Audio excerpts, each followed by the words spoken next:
are used to his threats from the past. I don't know really. I mean, physically, he has got no more forces, his own forces in Benghazi or the eastern region in general. I think all what he can use is either mercenaries or airstrikes. There's an information war going on in Libya which mirrors the fighting on the ground. AlJazeera has received a large volume of video footage, apparently from various cities across the country. What's beyond dispute is the chaos on the streets and the danger which protesters often run headlong into. Here, for instance, there seem to be snipers on the roof of the building opposite. There's a small crack, and a man goes down, shot in the groin. But while the international media is now beginning to find ways into Libya, interpreting the direction events are heading in remains as difficult for people in the country as it does for the outside world. In his vitriolic rant at Tuesday night, Colonel Gaddafi claimed bitterly that the media had concocted a web of lies against his regime to try to bring him down. Though it's also worth bearing in mind that Libyan state television shows only demonstrations in support of Gaddafi, an entirely one-eyed interpretation of events.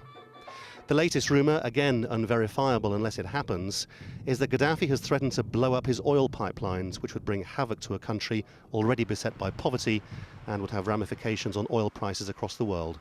The combination of this and all the violence means it's hardly surprising expatriates and migrant workers have begun to leave by the thousands.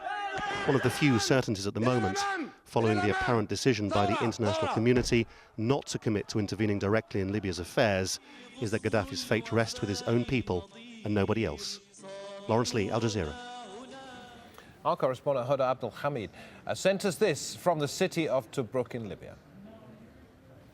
I'm here in Tobruk, about 140 kilometers away from the border between Libya and Egypt. Now, at the border, I saw hundreds of people fleeing Libya with everything they own, basically mattresses, sinks, washing machines, everything they own. Those were people who are actually Egyptian workers in Libya who came here to save money, and now they had to flee. Now, they described very violent scenes. They said that people were being killed in Baida and Benghazi. That they say happened a couple of days ago. One man told me there was a bloodbath.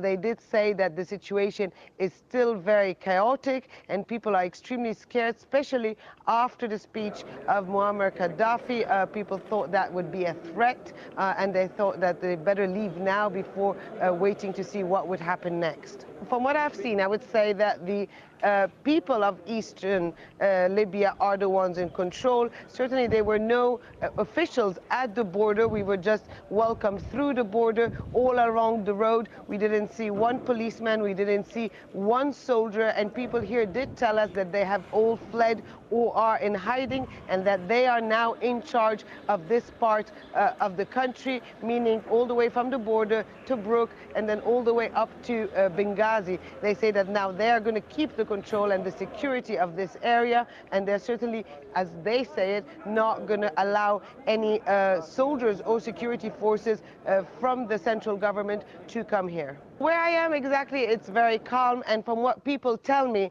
it's actually quite calm also in Baida and Benghazi. They say it's been quite calm for the past 24 hours. They do say, however, that militias, or what they describe as militias rather, are still roaming around, especially at night. They describe them as African men. They say these men speak French, so they think they're from Chad, but they're not sure.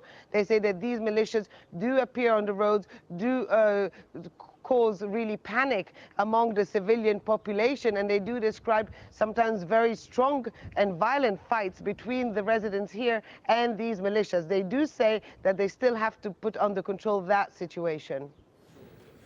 The Italian foreign minister is reporting that the death toll from the violence in Libya is now more than 1,000. And Franco Frattini is also warning of an exodus of immigrants of what he describes as biblical proportions from the country.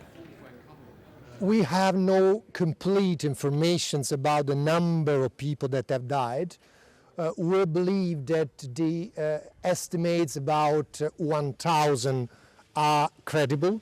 We will have more information maybe from the international journalists that came in the area of Cyrenaic, in Benghazi area in Tobruk. But as far as I know, from our embassy, the province of East Cyrenaic is lost to the control of the government of Tripoli, while in the other areas there are, I would say, riots, there are people shooting. It's a difficult situation, and unfortunately what we want is that the government ceases immediately violences. I saw Harry Smith in the Italian capital for us. How are the Italians, Harry, and indeed other European countries, because it won't just fall on the Italians, how are they preparing for this? Well, as I speak, there are interior ministers from 6 European countries, all with strong interests in the Mediterranean, sitting down here in Rome, trying to work out a concerted plan about how to deal with this. You've heard from the Italian foreign minister the sort of language he's using. You can get a clear picture of how seriously the Italians are taking it, and they're by no means the only ones. What we'll see, what we've seen here today actually, is the interior ministers from Italy, France, Spain, Malta, Cyprus and Greece, all sitting down trying to say, what are we going to do about this if the worst happens? And they are talking about if Colonel Gaddafi falls, we can expect hundreds of thousands of people trying to leave Libya. A lot of them will head for Italy, but by no means all of them. All of these countries have experience of trying to deal with crises that have happened in North Africa. The Tunisian crisis most recently put a great strain on the resources of Italy. Now, Italy has already put its military forces on high alert, especially in the south of the country, for many reasons. One is that they want to evacuate Italian residents in Libya, but also they want to be on the lookout for people trying to flee the country. Remember, we've had also 2 Libyan Air Force planes which have landed in Malta. Now, all of these things are creating problems here in Italy, and that's exactly what they're trying to thrash out here this afternoon, and trying to get a concerted plan for how to deal with this influx of people that could happen across the Mediterranean. So is the feeling, Harry, that if Gaddafi goes, then the problems won't end there, that in fact that's when the real difficulties could occur, that all the hundreds of thousands of people they're talking about would then decide to leave Libya? That's exactly the problem that they're trying to work on here today, because if Gaddafi goes, and I say they're still saying if and not when, but if Gaddafi goes, it leaves a power vacuum. Who's going to take his place? That's what no one on this side of the Mediterranean knows, and that's what they're trying to plan for.